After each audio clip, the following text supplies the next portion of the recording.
In the last few sections, we've covered some very challenging content. So I want to take a second to review where we are and where we're going and what we've covered so far.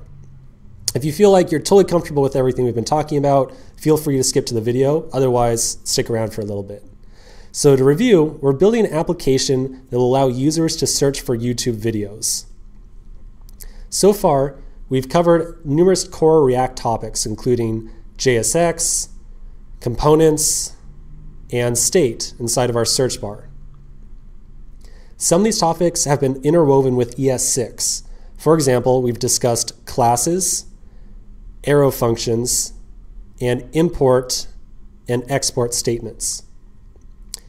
We also signed up for the YouTube API. So in particular in this section, I want to review our app's current structure.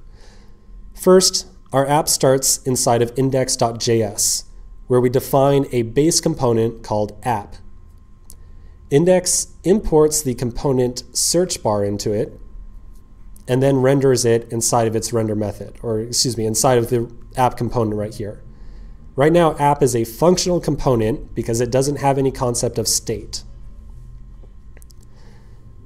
The search bar component and the app component demonstrate two different types of components in React: a class-based component and a functional-based component.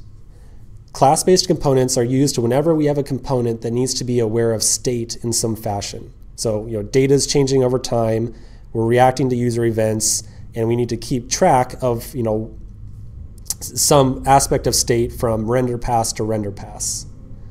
Functional components are used whenever we're just taking in some information and spitting out some JSX. Also very important to note that a functional component can contain a class-based component. Totally fine. Right now our app component is functional, but that's probably going to change later on whenever we start to import videos from the YouTube API.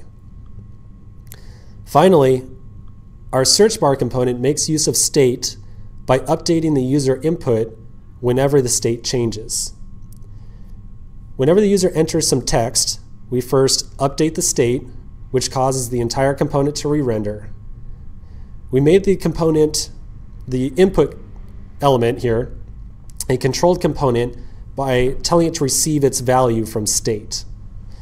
So believe it or not, in everything we've talked about so far, functional components and class-based components and state and JSX is probably 80% of the real core React topics.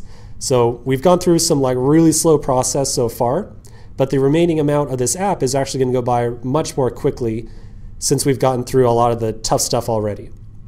React is really actually quite famous for having a very low API surface area. If you compare React to, say, Backbone or Angular, the list of methods included in Backbone, the different functionality of the framework is tremendous. It's huge in scope. Same with Angular. Well, relatively tremendous. Compared to React, where it's really very small function, very small API surface. The number of topics you need to understand is far fewer to get started. Okay, so now that we've done a little bit of a review here, a little bit of a breather, let's get continuing in the next section.